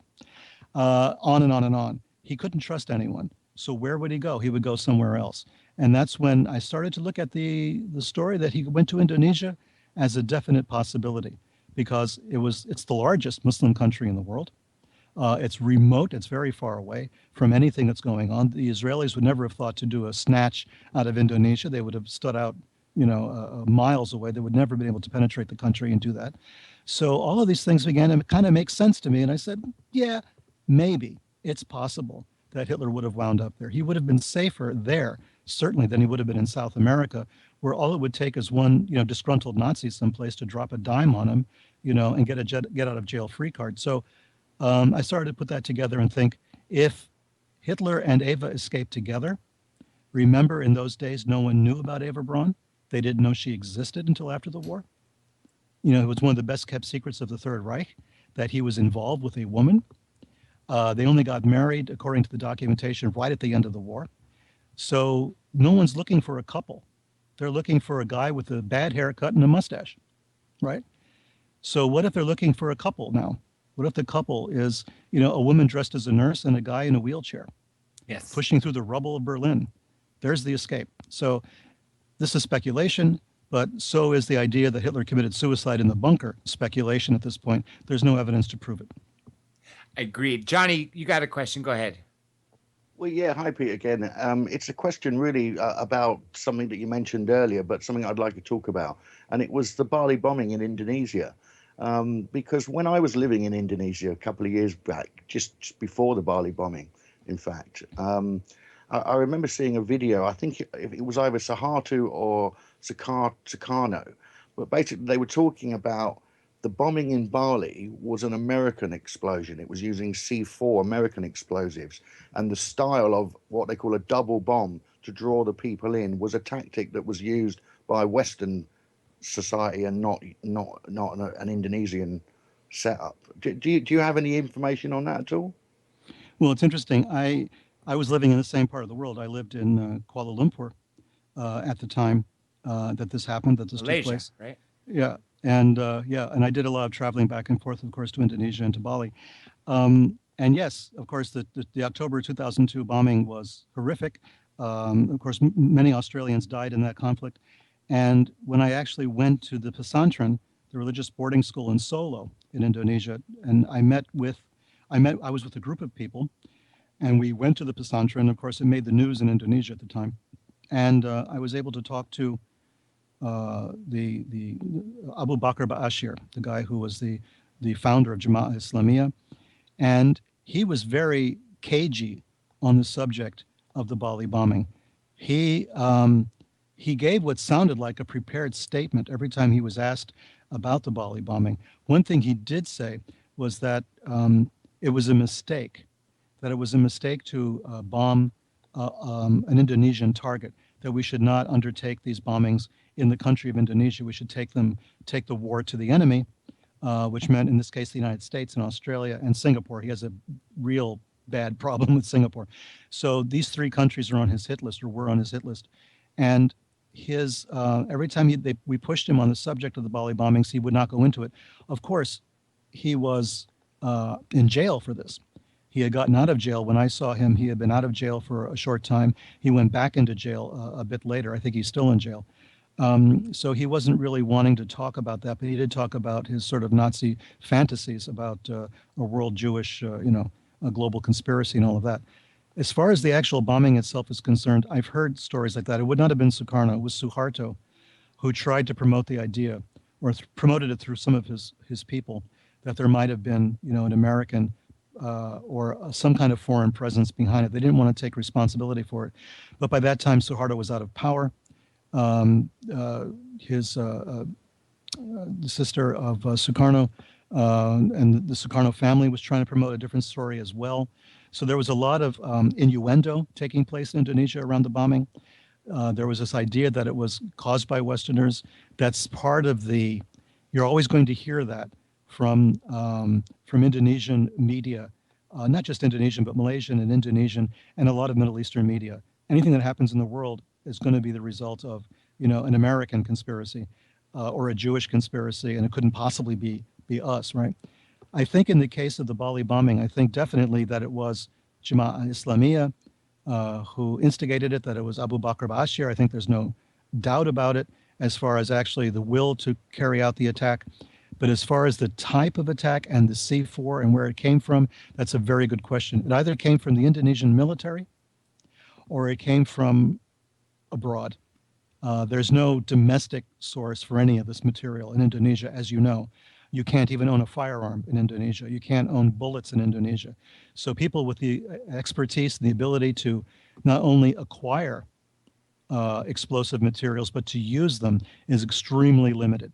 So we're talking about people with access to these materials either through the army, the local military, or they had connections abroad that were allowing them to smuggle the stuff into the country and use it. And once you're talking about a connection with the Indonesian military, you could at the same time be talking about the United States. We have a lot of cooperation with the Indonesian military, especially since 9/11. There's a lot of cooperation on the terrorist front. There's an FBI presence in Jakarta, for instance. And then also, if it's coming from abroad, then that's the question. If they could ID the C4, and that's been very carefully controlled, information as to the signature of the bomb and where it came from has been very tightly controlled. I think that we might find something that would shock us. I wouldn't be surprised if there's a link from the United States and any bombing around the world, because there's a history of us supplying forces officially and then unofficially through alternative channels. We got about 15 minutes left, and I hate to change topics, but I want to touch on something which is greatly fascinating me. We talked about this off air, and I want to touch on it before we run out of time. This goes back to Nazi Germany and, of course, the occultism. Aleister Crowley, when I first saw the drawing of the being that supposedly dictated the Book of the Law in 1904 in Cairo, the Aiwass creature, to me it looked strange like a gray being, right? Except the eyes were normal. And then, of course, reading further into his work, I came across a book about him being an intelligence operative for the UK, and some go as far to say as he was actually a double agent working for the UK, but also posing as an officer or someone helping the Nazis by feeding them counterintelligence because of his interest in occultism and the super interests from all the Nazi high-ranking officials that were into it. Obviously, I would think that they would turn to someone like Crowley for information. What do you know about Crowley and Nazi, and then alternatively, prior to World War II, about the creature I was? Wow. And we only have 15 minutes? Okay. Yeah, sadly. All right. I'll try to take this in order. As far as Crowley and Nazism is concerned, there's a definite connection there in a couple of different areas. He was involved with a German secret society for a long time called the Ordo Templi Orientis, the OTO. Yes. OTO members were actually thrown into the camps when Hitler came to power after the Rudolph Hess flight. When Rudolph Hess, we spoke about him earlier, when he went to England, that was the excuse that Hitler needed to put all occultists, astrologers, New Agers of any kind, to throw them into prison. And one of the heads of the order in Germany was thrown into prison, in a concentration camp. I think he was arrested twice, released and then rearrested, if I'm not mistaken. So they were on the hit list anyway for Hitler as far as that's concerned. Crowley's people were. But at the same time, Crowley in the UK during World War II, it's documented, it's a well-known piece of documentation by the people involved, that he was working with Dennis Wheatley and with Ian Fleming. The idea was, Dennis Wheatley, of course, is a famous occult novelist of England. Of course, Ian Fleming created James Bond. They were both working for British intelligence during World War II. And the idea was to use Crowley's connections on the continent, number one, to act as a kind of ad hoc intelligence organization to help British intelligence find out what was going on, what occultists was Hitler talking to, or people in his circle, what were the connections there, but also to create propaganda that could be dropped onto Nazi Germany to convince them that they were losing the war, etc. How can we do this through the occult networks, and how can we do this from an astrological point of view? Eventually they did do this, not with Crowley, but with another astrologer who then made up phony Nostradamus prophecies about the death of Hitler, the end of the war, and all of that, which oddly came out to be true. So we have that, one connection running along one end. But during World War I, we now know that Hitler was a kind of contract agent for British intelligence. He was working in the United States at the time for a magazine called The Fatherland. And The Fatherland was run by a man called George Sylvester Viereck. Viereck's son, Peter Viereck, actually was an intelligence agent for the United States during World War II, oddly enough. I talk about this, I believe, in Unholy Alliance. Very interesting story. But George Viereck believed himself to be the illegitimate son of Kaiser Wilhelm or something like that. And Crowley took a job working for his magazine in New York City. And the idea was that Viereck was this very pro-German, very anti-American kind of guy. And the idea was that Crowley would use his connections with Viereck to spy on the German underground in the United States and report back, not to the Americans, but to the British. The Americans didn't really have much of an intelligence operation at the time. So he was reporting back to British intelligence. These things we do know. But there's also other connections. And a biographer of Crowley, a guy called Captain J.F.C. Fuller, wrote a biography of him that won a prize that Crowley gave him. It's a long story, but anyway, Captain Fuller was a military man in the United States Army. His work on military strategy and tactics is still read today by students at West Point. But Fuller was an admirer of Adolf Hitler. Fuller went to Hitler's 50th birthday party in Germany. He was that close. He was part of Hitler's inner circle for a time. He thought Hitler had the right idea. Fuller hated communists. Hitler hated communists. They were all on the same page about that. Hitler had occult feelings, occult ideas, occult fantasies, and Fuller, of course, as a follower of Aleister Crowley, also did. There's rumors that Fuller gave Hitler a copy of Aleister Crowley's Book of the Law, which is the document he received in Cairo, as you mentioned, in 1904 through this discarnate entity called IVAS. So there's a lot of connections all the way through. Hitler on the one side, kind of bragging that maybe he had influenced Hitler in some way through Thelema, through his religion, through the Book of the Law, and on the other side, operating with British intelligence to try to destroy Hitler. So the idea that he might have been a double agent, there's a very real possibility that that's true. I could definitely see it. Johnny has a quick question. I know we have under 10 minutes, but go ahead, Johnny. Yeah, hi. It's about Jack Parsons at JPL. My understanding is that he was the guy that invented the solid booster rocket system, and that the actual mechanism that he used, if you was to slice the the space shuttle rocket, the side of it, if you just cut through it, the shape that you get is in a pentagram, almost like a satanic symbolism image. And I wondered, was that part of his occult understanding that we have this technology today? Oh, Jack Parsons was extremely important to rocket science for the United States. Absolutely, he was. He's not talked about a lot these days, but there will be a film about him coming out, I believe, in the next year or so. People are beginning to pay him a bit more attention. Jack Parsons was a brilliant rocket scientist. He did solve the solid fuel problem. The United States was having a hard time. They had fuel-propelled torpedoes and stuff on board their ships at sea, but the fuel would degrade and then become useless. He solved that problem. But he did a lot of other things besides. JPL, the Jet Propulsion Laboratory, was usually referred to jokingly as Jack Parsons Laboratory. There's a crater on the dark side of the moon named after Jack Parsons. Parsons was an extremely important rocketeer. And when you talk to the other rocketeers around that time, Theodore von Karman and some of the other guys, they said that Parsons was the genius behind it. He was the brilliant guy with all the brilliant insight into how these things would be done. So Parsons was extremely important to the American rocket program in general.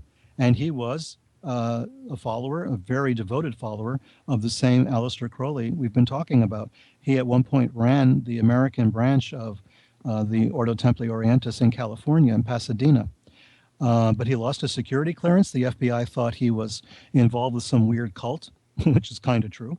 But they also thought that he was involved with communists and socialists. And most of the people around him at the time who were part of the rocket operation, the invention of these rockets, the invention of the fuels and the development of rocket technology, were people who became under suspicion by the FBI during the McCarthy era. We lost a lot of very good people because of Senator McCarthy. One of them was Jack Parsons, who lost his security clearance. He could no longer work for the United States government. We also lost a very famous Chinese scientist that we insisted was a communist when he wasn't. He eventually got so disgusted, he went to China, and what did he do? He jump-started the Chinese rocket program and created the Silkworm missile. So thanks a lot, Senator McCarthy. But anyway, this is what was going on in our country. Jack Parsons was an occultist. He saw himself as the Antichrist. He saw himself as someone who's going to bring about an important religious and spiritual change on the planet. And he was doing this in partnership with a guy called L. Ron Hubbard. And from there, Hubbard went on to create Scientology. So the reach of Jack Parsons was tremendous in all different areas, in all different parts of science, culture, religion, and everything else. So yes, I mean, the space shuttle program owes a lot to Jack Parsons. The lunar landing owes a lot to Jack Parsons. We got about 5 minutes left, so I don't want to go too much into this, but obviously, as you mentioned, L. Ron Hubbard was friends with Jack Parsons, and he started Scientology. I also heard that L. Ron Hubbard was also friends with Anton LaVey, who went his own way to start the Church of Satan. Do you know about that, or is that just a rumor? I think there was contact between the two. I don't know the full details of the story. I know that Hubbard used to claim that he was friends with Aleister Crowley, which was impossible. He had never met him. And he used to talk really fondly about Crowley and Crowley's magical stuff in the 1940s, just as he was forming Scientology, until finally someone told him, ixnay on the Oli Cray, don't talk about Aleister Crowley anymore. Not a good idea. But for a long time, he was bragging about his close personal relationship with Aleister Crowley, which is completely opposite from the facts. So, but the connection with LaVey would make excellent sense, because LaVey was just as interested in the type of people to join his organization that Hubbard was interested in to join Scientology. They were operating in the same part of the world, operating out of California, going after the celebrity market. doing all the same things. So that their paths would have crossed makes excellent sense. And of course, what I ended up learning about the Church of Satan is that it's essentially atheism, where you're your own god. They don't necessarily believe or worship a devil or some deity rather than themselves. But the Satan part was just taken as a sort of circus act. Is that correct? Oh yeah, I mean the whole Satan thing. The idea of it is we're transgressive. We're going to break all these taboos. We're up against normal petty bourgeois morality or whatever you want to call it. Yeah, the whole satanic aspect of it. I don't think very many people took it that seriously. There were people who left the Church of Satan who were serious and created more aggressive, more intellectually demanding groups. But I think Anton's, fascination with all of this was to shock people, to shock them out of their complacency, to shock them out of their, their points of view, and to create a religion, as you said, of sort of selfishness or of, looking towards the self as the center of the universe. And there's a lot of comparisons that you can make, that you can draw between the Church of Scientology as well as the Church of Satan. Am I right? Oh yeah, from that point of view, they have a lot in common. Certainly, they both were, they both had an occult background. They both were believers in that the human personality is sovereign, that there is no deity, other than humanity itself. The idea of selfishness as a kind of worldview, as a kind of doctrine, is there in both of these organizations. I think there's a lot in common between the two, certainly a lot. I think that the showmanship was much more on LeVay's side and the Church of Satan side than it was in Scientology. But by the same token, like I say, they were tilling in the same fields there. They were in the same, working in the same part of the world, working in the same ideas with the same kind of people. And like you said, targeting the same people, celebrities. Yeah. I know celebrities were on both ends. And Sure. even now, you have celebrities as part of Scientology, some denouncing it, others, like Tom Cruise, being a major part of it. Again, I hate to change the topic just because we literally have 2 minutes left, but I'm going to switch it back to Contact in the Desert, because everybody out there listening who has tickets or who won a ticket or purchased it is going to be there and gets to meet Mr. Lavenda in person. Again, you're giving the 3 lectures, the one on celestial ascension, contacting the extraterrestrials, of how would we contact them, as well as, what was the third one that I missed out? I don't know yet. They haven't told me. I think it's probably going to be a panel discussion of some kind, but I haven't been given that information yet. Now, what do you have any speaking engagements after that? Not yet, no, but possibly in the next few months, my schedule will start getting full again. I don't have any public appearances. I'll probably still be doing some radio stuff and podcasts. I was just interviewed for a Discovery Channel documentary on Otto Skorzeny, which should be out towards the end of the year as well. I know you've done a lot of television work, and you've definitely put yourself on the map with your research because you're so meticulous at it, as well as all your books. You've written a tremendous amount. I remember off air, I was telling you before we got to tonight that I just so happened to be speaking to a publisher that looking through their books, and sure enough, there was several of them there. So you have definitely made your mark, and I'm excited for those. They have yet to arrive. I was hoping they would be here by today when I ordered them, but they weren't. We are down to the nitty gritty. Sad. It has been an honest pleasure to have you. We have to do this again. If you don't mind, stand by till after the music so we could chat for a quick moment. Sure. But I want to give you an opportunity to tell everybody out there listening, if you had one final message to say, what would you have to say? And then if you want to also give a second message about being specific about Contact in the Desert, about them finding you or anything like that, by all means, the floor is yours. Great. Thank you very much. Well, thanks very much for this opportunity to talk to you and to your listeners. What message would I leave? The message is, it's Fox Mulder's message, trust no one, pay attention. It's the best we can do these days is to pay attention. If all of our news, if all of our information is coming from a handful of sources that, basically all of our media is controlled by 5 guys who can sit in a conference room and decide what they're going to do, we know that we need to look for ourselves. We need to think for ourselves. Think logically, think clearly. Don't believe everything that comes down the pike, but at the same time, use your imagination, use your intelligence and your logic to try to separate the wheat from the chaff. I know it's very difficult, but there are people out there who are trying to help you do this. Hopefully I'm one of them, but there's a lot of other people too who are trying to do this for you. Contact in the Desert, it's going to be my first physical appearance before people since the Secret Space Conference in Amsterdam. So I'm looking forward to seeing all of you there. And everybody will be there again. That was Peter Lavenda. Everybody, give us a week or so till we return from Contact in the Desert, and this show will be up on YouTube again this Thursday. Robert Morningstar and Eric Von Doniken. A week from tonight, cosmologist Nassim Harriman. Remember, disclosure is in your hands, everybody. This is Dr. J Radio Live, signing out.